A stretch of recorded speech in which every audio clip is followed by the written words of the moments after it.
कि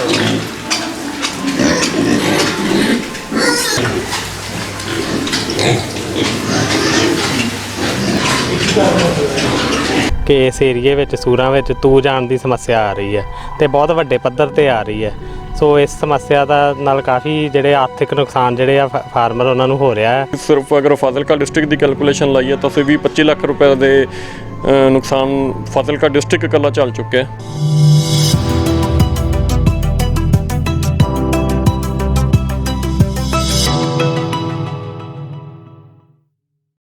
सूअर पालने वाले किसानों के लिए एक गंभीर बीमारी बनी बड़ी समस्या। 700 से ज़्यादा सूअरों की मौत और लाखों का नुकसान। गढ़वासू के डॉक्टर्स ने किया मुआयना और साथ ही लिए सैंपल। पैदा होने से पहले ही मर जाते हैं बच्चे। सूअर पालकों में रोष, कहा कि खत्म हो जाएगी ये फार्मिंग।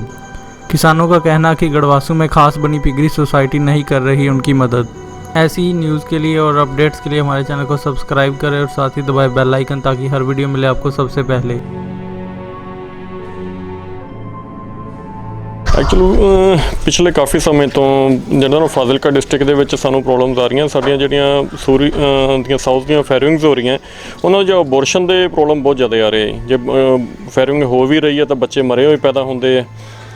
तो इस करके अज लुधियाना तो गुरु अंगद देव यूनीवर्सिटी तो डॉक्टरों की टीम आई सी। कल दे इस एरिया विजिट कर रहे और अलग अलग फार्मां तो सैंपल लै रहे हैं। साडे फार्म तो भी अज सैंपल लैके गए हैं और गवर्नमेंट भी काफ़ी सीरीयस है इस काम वास्ते। यूनीवर्सिटी भी सीरीयस है भी जोड़ा फार्मर्स का नुकसान हो रहा है उन्होंने कंट्रोल किया जाए और जो भी बीमारी है वह पता ला के उन्होंने अगे तो सेध दी जाए फार्मर्स नूं भी असीं ये जोड़ा नुकसान है अगे तो ना हो। पता लगे किस गल्लों हो रही नहीं सर, हाले डिटैक्ट नहीं हो सके एक्चुअल दे बीमारी की है। वैसे कोई कुछ कह रहा कोई कुछ कह रहा, बाकी तो रिपोर्ट आउण ते एक्चुअल सारी कहानी क्लीयर होएगी। देखो जिस तरह नुकसान हो रहा है उस हिसाब नाल तो देखा जाए तो बहुत घट है, क्योंकि एक सूरी दे मगर भी जो बंदा कैलकुलेशन लाउंदा है तो वो बयान नहीं किया जा सकता। और साड़ी जो हुण तक दी सिर्फ अगर फाजिलका डिस्ट्रिक्ट की कैलकुलेशन लाइए तो 20-25 लाख रुपए के नुकसान फाजिलका डिस्ट्रिक्ट कला झल चुके हैं। और ये जे असीं हुण होर देखिए तो बहुत, अगर इन फ्यूचर असीं देखते तो हो सकता है साल 6 महीनों तक जिहड़ा पिग फार्मिंग है बंद होने के कगार ते भी आ सकती है जे अज डिटैक्ट करके असीं इहनूं कंट्रोल ना किया। तो देखो गवर्नमेंट तो साडी यही मंग है भी जिहड़ी भी साडी बीमारियां फार्म्स ते आ रही हैं, ठीक है, वो छेती तो छेती वैक्सीनेशन तैयार करवा के फार्मां नूं वंडी जाए और जो फार्मां का नुकसान होया है उन्होंने मुआवजा दिता जाए जे हो सके तो भी ज़्यादा 100% नहीं तो चलो 50% फार्मस नूं भी फार्मर्स नूं भी उहदे विच हैल्प हो सकती है, क्योंकि बड़े छोटी किसानी है, ठीक है, एक साइड बिजनेस के तौर पर उन्होंने शुरू किया सीगा। जे इहदे च भी दिक्कत है तो फिर किसानी दा लक टुट जूगा जी। साडे जिहड़ी हैगी आ लगभग साडे जिले दे विच 70 तो 75 जिहड़े फार्म है साडी सोसाइटी नाल जुड़े हुए आ ते उन्हां दे विचों लगभग 35 तो 40 फार्मां ते दिक्कत जिहड़ी आ चुकी है। जिहड़ा ऑन रिकॉर्ड साडे कोले सीगा परसों तक 33 फार्मां की लिस्ट जिहड़ी तैयार कीती सी जिथे दिक्कत सी, पर उस तो बाद जिहड़ी गिनती दिन ब दिन वधी जांदी है। परसों दा डाटा होर सी, कल दा डाटा होर और अज दा डाटा होर है। मतलब मन के चलो जी 35 फार्मां ते इस तो पहलां 72 सूरियां नाल अबॉर्शन हो चुकिया ते जिहदे विच असीं मन के चलदे हां जी लगभग 750 जिहड़ा पिगलेट है वो मरिया पैदा होया जां मर चुकिया।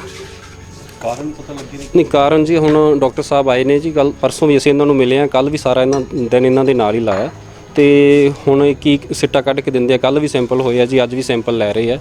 और जिहड़े बिल्कुल रीसेंट मरे बच्चे पैदा होए सी उन्हां नूं भी इन्हां ने लैके जा रहे आ, यूनीवर्सिटी लैके जा रहे हैं। हुण उहदे च की नतीजा कढ़ के दिंदे सानूं हुण पता नहीं लग रहा जी। तुहाडी फार्मर्स दी की डिमांड है? देखो जी पिछले 1.5 महीने दे विच फाजिलका जोड़ा साडे कोले ऑन रिकॉर्ड हैगा डाटा ਉਹਦੇ ਹਿਸਾਬ ਦੇ ਨਾਲ 22 ਤੋਂ 23 ਲੱਖ ਰੁਪਏ ਦਾ ਨੁਕਸਾਨ ਕੱਲਾ ਫਾਜ਼ਿਲਕਾ ਜ਼ਿਲ੍ਹੇ ਦਾ ਹੋਇਆ ਜੀ। ਸਾਰੇ ਪੰਜਾਬ ਦਾ ਡਾਟਾ ਤੁਸੀਂ ਖੁਦ ਕੈਲਕੂਲੇਟ ਕਰ ਸਕਦੇ ਹੋ ਤੇ ਬਹੁਤ ਮੋਟਾ ਲਾਸ ਹੈ, ਕਿਉਂਕਿ ਸਾਡੇ ਫਾਰਮਰ ਜਿਹੜੇ ਪਿਗ ਫਾਰਮਰ ਨੇ ਇਹ ਬਹੁਤ ਛੋਟੇ ਫਾਰਮਰ ਇਕੱਠੇ ਹੋ ਕੇ ਜਿਹੜਾ ਛੋਟੀ ਜੀ ਪੂੰਜੀ ਤੋਂ ਕੰਮ ਸ਼ੁਰੂ ਕਰਦੇ ਆ ਤਾਂ ਮਤਲਬ ਇਹ ਬਿਲਕੁਲ ਬੈਕਫੁੱਟ ਤੇ ਆ ਗਿਆ ਜੀ। ਸਹੀ ਮਾਇਨੇ ਦੇ ਵਿੱਚ ਤਾਂ ਇਹ ਜੇ ਇਦਾਂ ਦੇ ਹਾਲਾਤ ਰਹੇ ਤਾਂ ਬੰਦ ਹੋਣ ਦੇ ਕਗਾਰ ਦੇ ਬਹੁਤ ਨੇੜੇ ਪਹੁੰਚ ਚੁੱਕੇ ਆ ਤੇ ਮੈਂ ਤਾਂ ਇਹ ਡਿਮਾਂਡ ਕਰਦਾ ਜੀ ਸਰਕਾਰ ਜਿੱਥੇ ਹੋਰ ਜਿੱਥੇ ਮਦਦ ਕਰਨ ਦੇ ਵਿੱਚ ਅੱਗੇ ਆਉਂਦੀ ਆ ਕਿਉਂਕਿ ਕੁਦਰਤੀ ਸਾਡੇ ਲਈ ਤਾਂ ਇੱਕ ਕੁਦਰਤੀ ਆਫਤ ਬਣ ਚੁੱਕੀ ਆ। ਅਜਿਹੀ ਆਫਤ ਆ ਵੀ ਜਿਹੜੀ ਬਿਲਕੁਲ ਫਾਰਮਰ ਨੂੰ ਡੈਡ ਕਰ ਦੂਗੀ।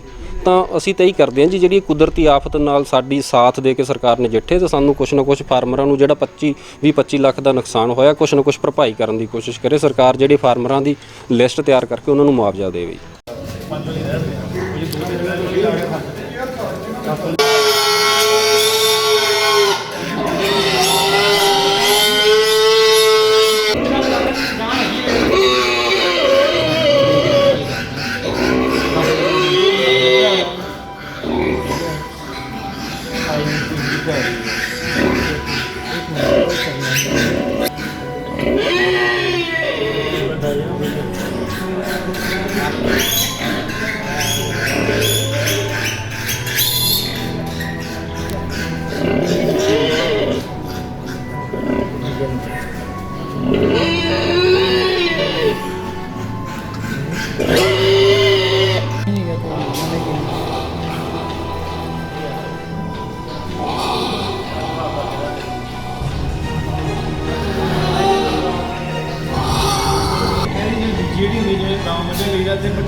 ਸਾਨੂੰ ਪਰਸੋਂ ਦੱਸਿਆ ਗਿਆ ਦੁਪਹਿਰੇ 2 ਵਜੇ ਤੋਂ ਬਾਅਦ ਵੀ ਕਾਫੀ ਸਾਰੀਆਂ ਸੂਰੀਆਂ ਦੇ ਵਿੱਚ ਜਿਹੜੇ ਫੁੱਲ ਟਰਮ ਸੂੰਦੀਆਂ ਉਹਨਾਂ ਦੇ ਵਿੱਚ ਬੱਚੇ ਜਿਹੜੇ ਉਹ ਜਾਂ ਤਾਂ ਮਰੇ ਹੋਏ ਪੈਦਾ ਹੁੰਦੇ ਆ, ਜੇ ਕੋਈ ਬੱਚਾ ਜਿੰਦਾ ਵੀ ਨਿਕਲਦਾ ਤਾਂ 2-3 ਘੰਟਿਆਂ 'ਚ ਮਰ ਜਾਂਦਾ ਹੈ।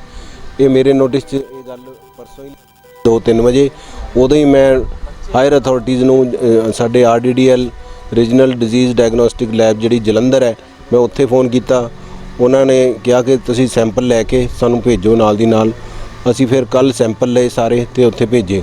ਉਦੋਂ ਹੀ ਮੈਂ ADRC ਆਪਣਾ ਗੜਵਾਸੂ ਲੁਧਿਆਣਾ ਵਿਖੇ ਵੀ ਫ਼ੋਨ ਕੀਤਾ ਸੀ। ਇਹਨਾਂ ਨੇ ਕਿਹਾ ਕਿ ਸਾਨੂੰ ਟੀਮ ਬੁਲਾ ਕੇ ਦਿਓ ਅਤੇ ADRC ਲੁਧਿਆਣਾ ਤੋਂ ਅੱਜ ਟੀਮ ਆਈ ਹੋਈ ਹੈ ਜਿਹੜੀ ਕਿ ਇੱਥੇ ਸੈਂਪਲ ਲੈ ਰਹੀ ਹੈ।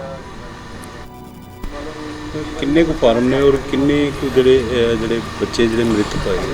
ਫਾਰਮ 35 ਦੇ ਲਗਭਗ ਫਾਰਮ ਹੈਗੇ ਆ ਅਤੇ ਕੋਈ 68 ਸੂਰੀਆਂ ਜਿਹੜੀਆਂ ਸੂਈਆਂ ਉਹਨਾਂ ਦੇ ਕਹਿੰਦੇ ਕਿ 680 ਬੱਚੇ ਜਿਹੜੇ ਮਰ ਗਏ ਆ।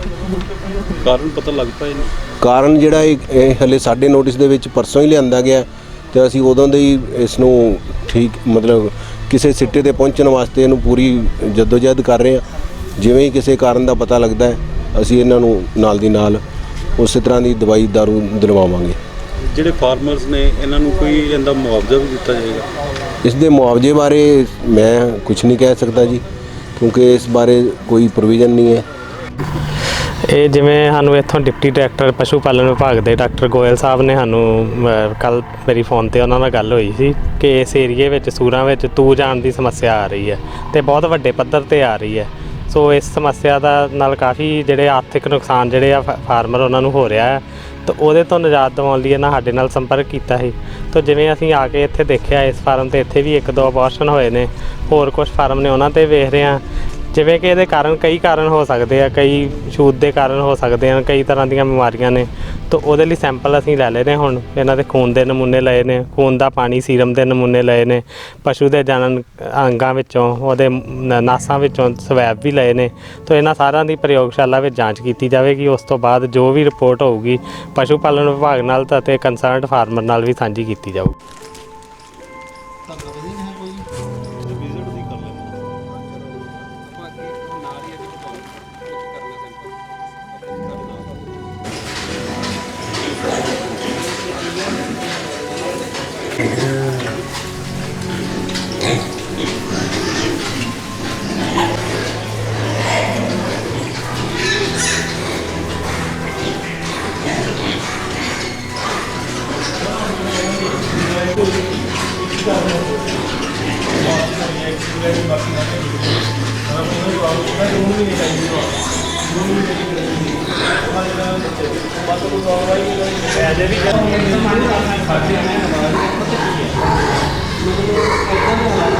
ਹਾਲਾਤ ਹੈ ਕੋਈ ਮਤਲਬ ਹੁਣ ਜਦੋਂ ਇਹ ਫਾਰਮ ਤੇ ਆਏਗਾ ਇਹ ਬਾਕੀ ਨਾ ਕੋਈ ਨਿਕਲਦਾ ਨਹੀਂ ਅੱਗੇ